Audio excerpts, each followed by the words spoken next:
Assalamualaikum warahmatullahi wabarakatuh. Bertemu lagi di Amanah Mana Channel. Oke, di video kali ini kita akan membahas materi PPKN untuk kelas 9. Sebelum melihat video penjelasannya, jangan lupa subscribe, like, share, and comment ya. Yuk sekarang kita lihat video penjelasannya berikut ini. Assalamualaikum warahmatullahi wabarakatuh. Welcome to Amanah Mana Channel. Mari belajar PPKN bersama. Di video kali ini kita akan membahas materi PPKN bab 1 bagian A untuk kelas 9 SMP MTS. Pada bab 1 membahas tentang dinamika perwujudan Pancasila sebagai dasar negara dan pandangan hidup bangsa. A. Penerapan Pancasila dari masa ke masa. 1. Masa awal kemerdekaan tahun 1945 sampai 1959. Pada awal kemerdekaan ini, penerapan Pancasila sebagai dasar negara dan pandangan hidup menghadapi berbagai masalah. Upaya-upaya untuk mengganti Pancasila sebagai dasar negara dan penyimpangan terhadap nilai-nilai Pancasila sebagai berikut. 1. Pemberontakan Partai Komunis Indonesia atau PKI di Madiun pada tanggal 18 September 1948. Pemberontakan ini dipimpin oleh Musso. Tujuan utamanya adalah mendirikan negara Soviet Indonesia yang berideologi komunis. 2. Pemberontakan Darul Islam atau Tentara Islam Indonesia dipimpin oleh Sekar Maji Marijan Kartosuwiryo. Tujuan utama adalah untuk mengganti Pancasila sebagai dasar negara dengan syariat Islam, tetapi gerakannya bertentangan dengan ajaran Islam sebenarnya. 3. Pemberontakan Republik Maluku Selatan atau RMS. RMS merupakan sebuah gerakan separatisme dipimpin oleh Christian Robert Stephen Somokil, bertujuan untuk membentuk negara sendiri yang didirikan tanggal 25 April 1950. 4.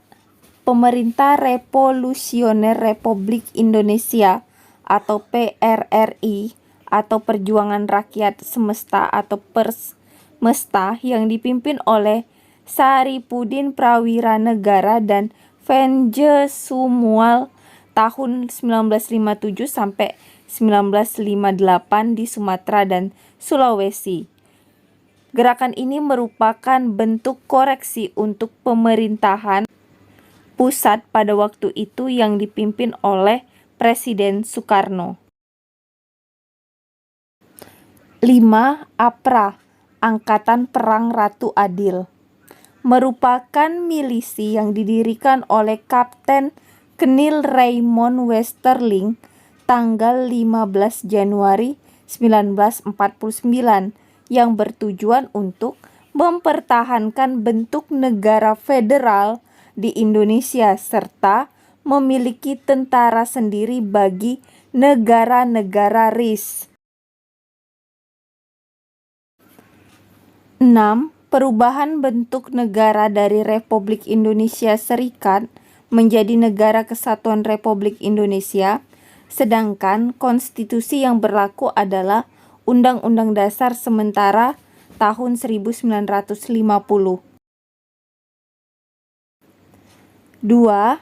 Masa Orde Lama dari tahun 1959 sampai 1966. Periode ini dikenal sebagai periode demokrasi terpimpin. Demokrasi terpimpin merupakan sebuah sistem demokrasi yang seluruh keputusan dan pemikiran dalam pemerintahan negara berpusat pada pemimpin negara. Pemimpin negara saat itu adalah Presiden Soekarno. Demokrasi terpimpin dicetuskan oleh Presiden Soekarno karena banyaknya gerakan separatis yang menyebabkan ketidakstabilan negara, tersendatnya pembangunan ekonomi, serta sering terjadinya pergantian kabinet sehingga program pembangunan yang dirancang oleh kabinet tidak berjalan secara utuh, serta badan konstituante yang gagal menjalankan tugasnya untuk menyusun UUD. Oleh karena itu, Presiden Soekarno mengeluarkan dekret presiden pada tanggal 5 Juli 1959.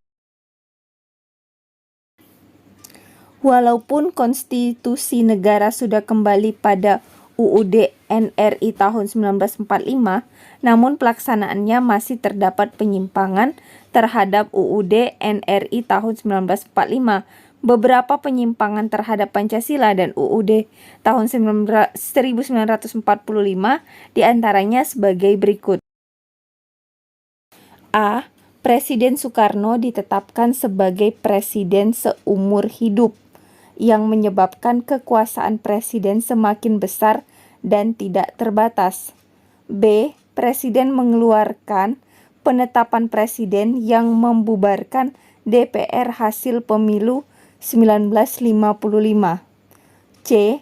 Presiden membentuk MPRS yang anggota-anggotanya terdiri atas anggota DPR GR, utusan daerah dan utusan golongan yang semuanya diangkat serta diberhentikan oleh Presiden.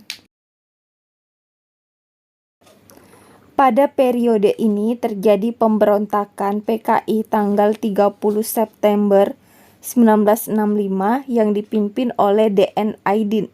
Tujuan pemberontakan ini adalah menjadikan negara Indonesia sebagai negara komunis yang berkiblat ke negara Uni Soviet serta mengganti Pancasila dengan paham komunis. 3. Masa Orde Baru. Pada masa pemerintahan Orde Baru, pembangunan nasional dilaksanakan secara bertahap dan berkesinambungan melalui rencana pembangunan 5 tahun atau Revelita dan program pembangunan yang tertuang di dalam garis-garis besar haluan negara atau GBHN. Pada masa ini, lembaga kepresidenan merupakan pengontrol utama lembaga negara lainnya, baik yang bersifat suprastruktur, DPR, MPR, DPA, BPK, dan MA, maupun yang bersifat infrastruktur, LSM, partai politik, dan sebagainya. Pada masa ini pula kebebasan berpolitik dibatasi dengan jumlah partai politik yang terbatas pada 3 partai saja, yaitu Partai Persatuan Pembangunan atau P3, Golongan Karya atau Golkar, dan Partai Demokrasi Indonesia atau PDI. 4. Masa reformasi dari tahun 1998 sampai sekarang. Pada masa reformasi, penerapan Pancasila sebagai dasar negara terus menghadapi berbagai tantangan. Penerapan Pancasila tidak lagi dihadapkan pada ancaman pemberontakan yang ingin mengganti Pancasila dengan ideologi lain, akan tetapi lebih dihadapkan pada kondisi kehidupan masyarakat yang diwarnai oleh kehidupan yang serba bebas. Kebebasan yang mewarnai kehidupan masyarakat Indonesia saat ini meliputi berbagai macam bentuk, mulai dari kebebasan berbicara, berorganisasi, berekspresi, dan sebagainya. Kebebasan tersebut di satu sisi dapat memacu kreativitas masyarakat, tapi di sisi lain juga bisa mendatangkan dampak negatif yang merugikan bangsa Indonesia sendiri.